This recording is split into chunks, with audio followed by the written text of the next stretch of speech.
El libro de Urantia. Documento 65. El supercontrol de la evolución.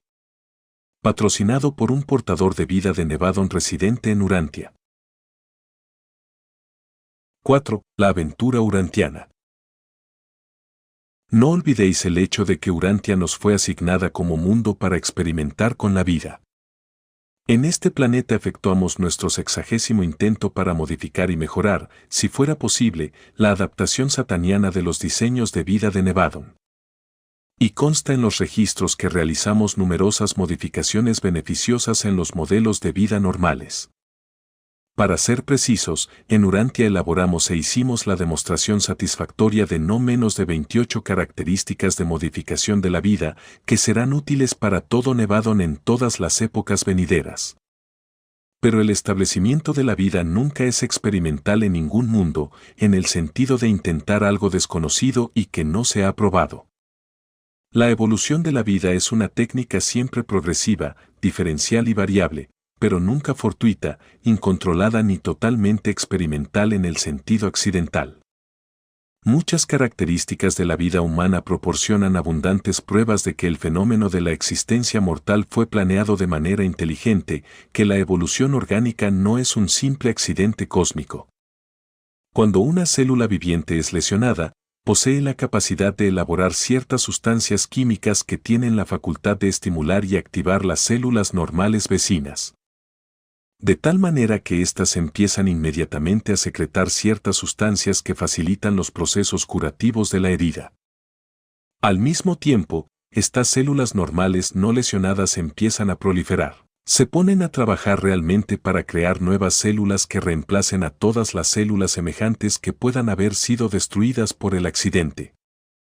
Esta acción y esta reacción químicas implicadas en la curación de las heridas y en la reproducción de las células representan la elección efectuada por los portadores de vida de una fórmula que abarca más de 100.000 fases y características de reacciones químicas y de repercusiones biológicas posibles.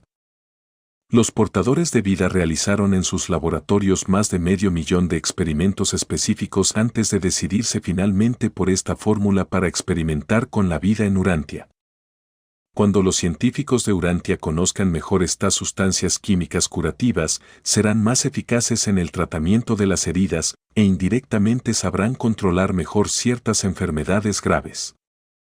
Desde que la vida se estableció en Urantia, los portadores de vida han mejorado esta técnica curativa introduciéndola en otro mundo de Satania, donde proporciona más alivio al dolor y ejerce un mejor control sobre la capacidad de proliferación de las células normales asociadas. Hubo muchas características excepcionales en el experimento con la vida en Urantia, pero los dos episodios más sobresalientes fueron la aparición de la raza andónica antes de la evolución de los 6 pueblos de color y, más tarde, la aparición simultánea de los mutantes Sanjix en una sola familia. Urantia es el primer mundo de Satania donde las 6 razas de color nacieron de la misma familia humana. Normalmente suelen surgir, en linajes diversos, a partir de mutaciones independientes dentro de la cepa animal prehumana, y generalmente aparecen en el mundo de una en una y de manera sucesiva a lo largo de grandes periodos de tiempo. Empezando por el hombre rojo y pasando por todos los colores hasta llegar al índigo. Otra variación sobresaliente de procedimiento fue la llegada tardía del príncipe planetario. Por regla general, el príncipe aparece en un planeta aproximadamente en el momento en que se desarrolla la voluntad. Si este plan se hubiera seguido, Caligastia podría haber llegado a Urantia incluso durante la vida de Andoni Fonta. En lugar de hacerlo casi 500.000 años después, simultáneamente con la aparición de las 6 razas Sanjix.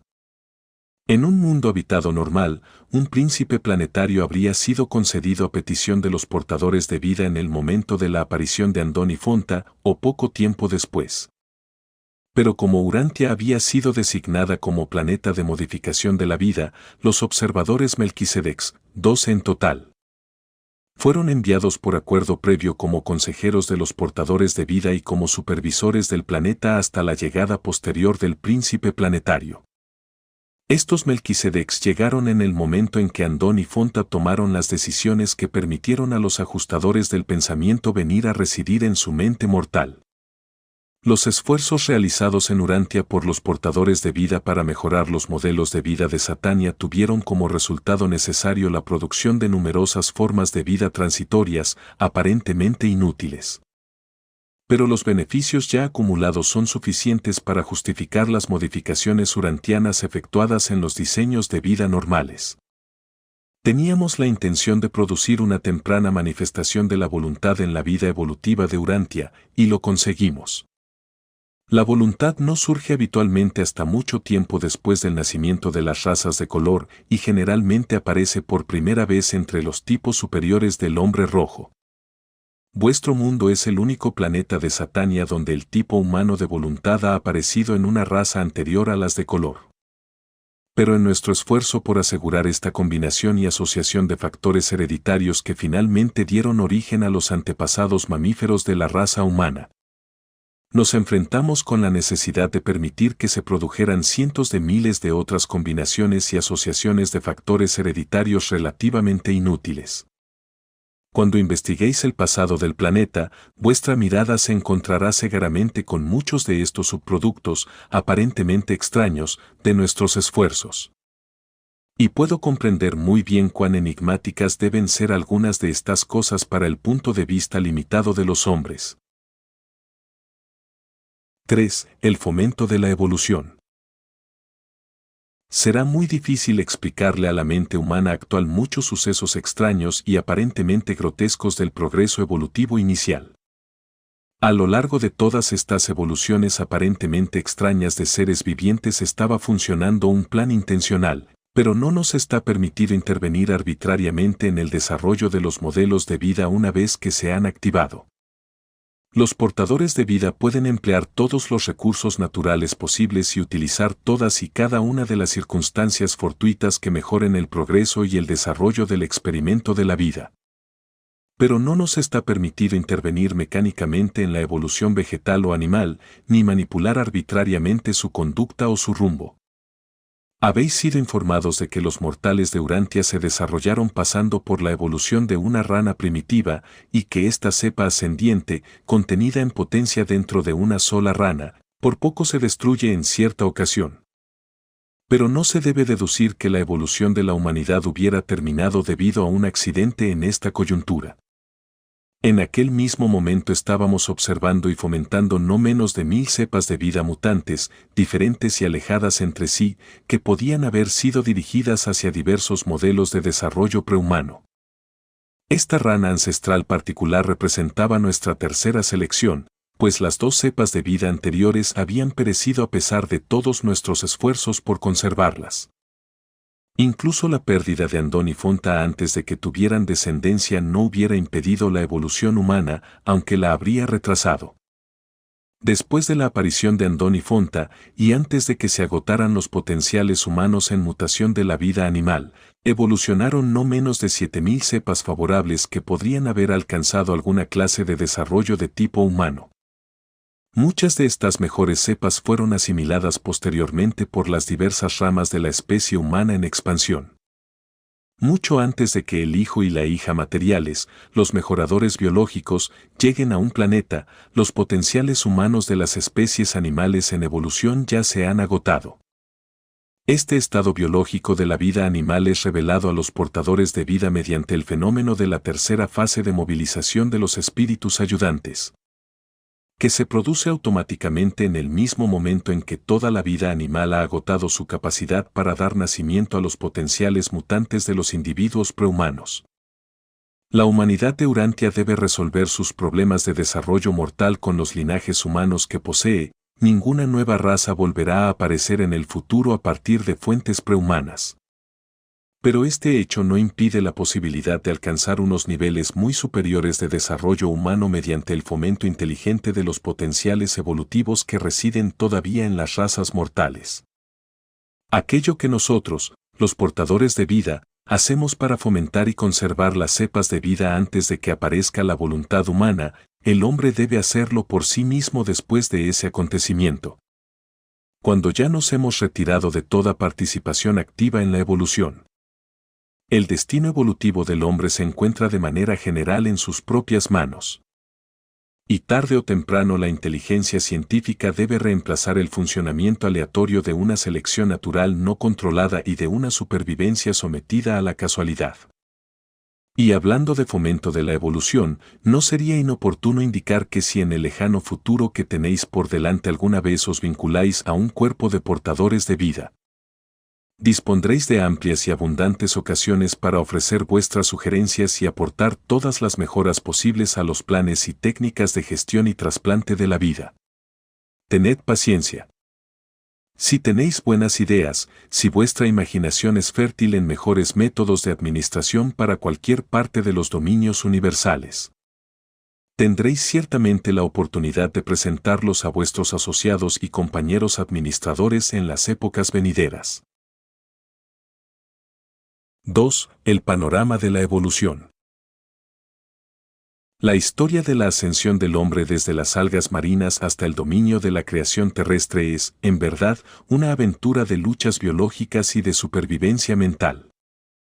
Los antepasados primordiales del hombre fueron literalmente el limo y el cieno del fondo oceánico, depositados en las bahías y lagunas de aguas cálidas y tranquilas de los extensos litorales de los antiguos mares interiores. Las mismas aguas en las que los portadores de vida establecieron las 3 implantaciones independientes de vida en Urantia. Existen en la actualidad muy pocas especies de los primeros tipos de vegetales marinos que participaron en los cambios históricos que dieron como resultado los organismos situados en la frontera de la vida animal. Las esponjas son las supervivientes de uno de estos tipos intermedios primitivos, de esos organismos a través de los cuales se produjo la transición gradual del vegetal al animal.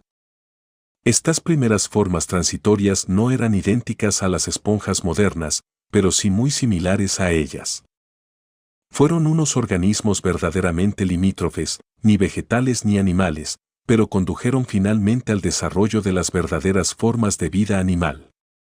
Las bacterias, unos simples organismos vegetales de naturaleza muy primitiva, han cambiado muy poco desde los primeros albores de la vida, incluso muestran cierto grado de retroceso en su comportamiento parasitario.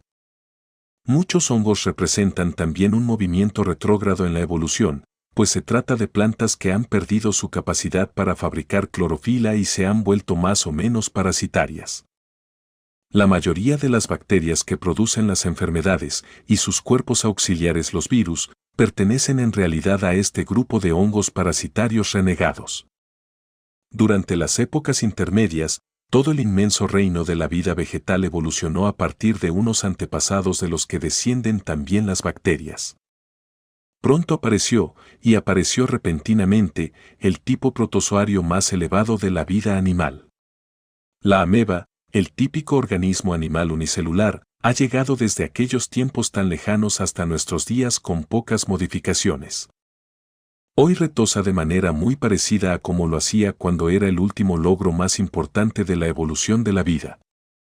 Esta criatura diminuta y sus primos protozoarios son, para la creación animal, lo mismo que las bacterias para el reino vegetal. Representan la supervivencia de las primeras etapas evolutivas en la diferenciación de la vida, así como un fracaso en su desarrollo posterior. Los primeros tipos de animales unicelulares no tardaron en asociarse en comunidades, al principio siguiendo la disposición del volvox, y luego a la manera de la hidra y la medusa. Más tarde aún aparecieron por evolución la estrella de mar, los crinoideos, erizos de mar, holoturias, ciempiés, insectos, arañas, crustáceos y los grupos estrechamente emparentados de los gusanos y las sanguijuelas. Seguidos de cerca por los moluscos, la ostra, el pulpo y el caracol. Cientos y cientos de especies aparecieron y perecieron, solo mencionamos a aquellas que sobrevivieron a la interminable lucha. Estos especímenes no progresivos, así como la familia de los peces que apareció más tarde, representan en la actualidad los tipos estacionarios de animales primitivos e inferiores, las ramas del árbol de la vida que no lograron progresar. El escenario estaba así preparado para la aparición de los primeros animales vertebrados, los peces. De esta familia de los peces surgieron 2 modificaciones excepcionales, la rana y la salamandra. Y fue la rana la que empezó, dentro de la vida animal, la serie de diferenciaciones progresivas que culminaron finalmente en el hombre mismo. La rana es uno de los antepasados supervivientes más primitivos de la raza humana, pero tampoco logró progresar y su aspecto de hoy se parece mucho al de aquellos tiempos lejanos.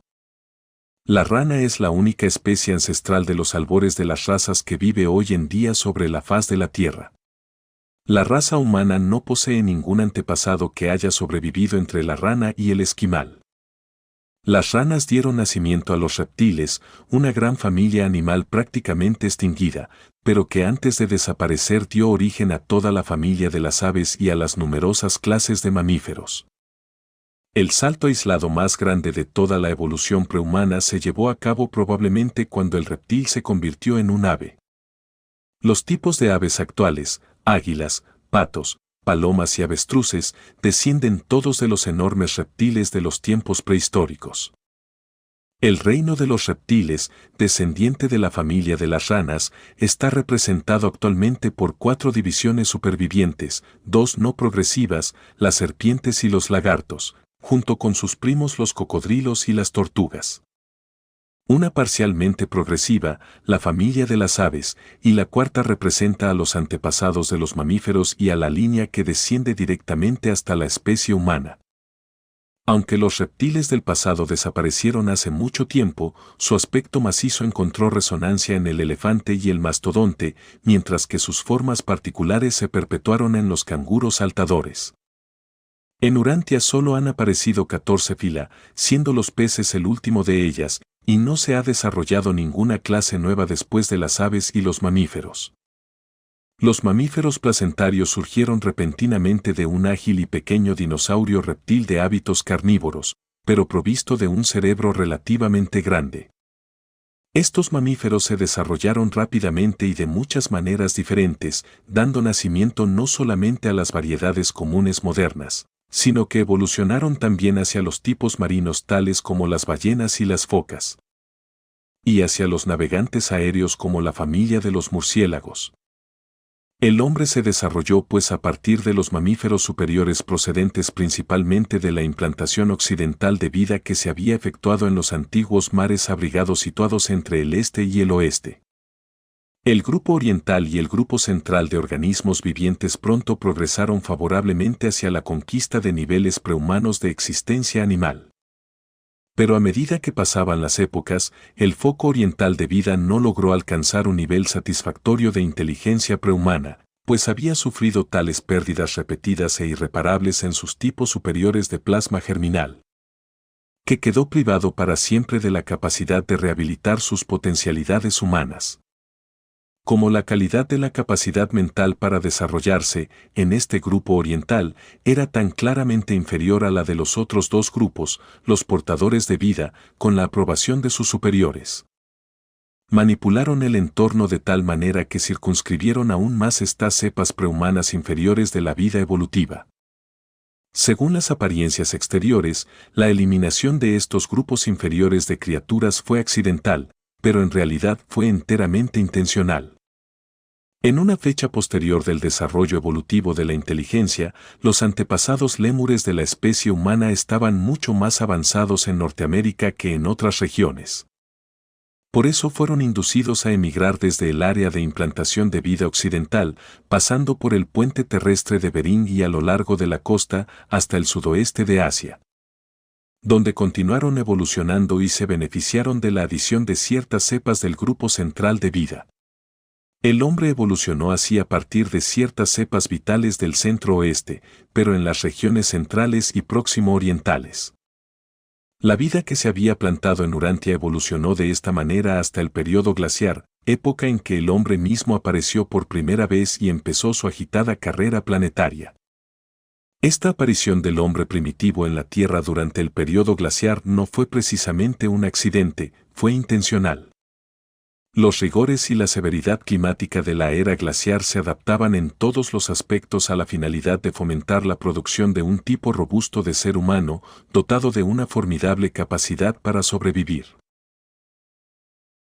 1. Las funciones de los portadores de vida. Los portadores de vida están dotados de unos potenciales de metamorfosis de la personalidad que muy pocas clases de criaturas poseen. Estos hijos del universo local son capaces de ejercer su actividad en 3 fases diferentes de existencia. Normalmente desempeñan sus tareas como hijos de la fase media, siendo este su estado original. Pero un portador de vida en ese estado de existencia no podría actuar de ninguna manera en el ámbito electroquímico como transformador de las energías físicas y de las partículas materiales en unidades de existencia viviente. Los portadores de vida son capaces de actuar, y actúan de hecho, en los 3 niveles siguientes. 1. El nivel físico de la electroquímica. 2. La fase media habitual de existencia casi morontial. 3. El nivel semiespiritual avanzado.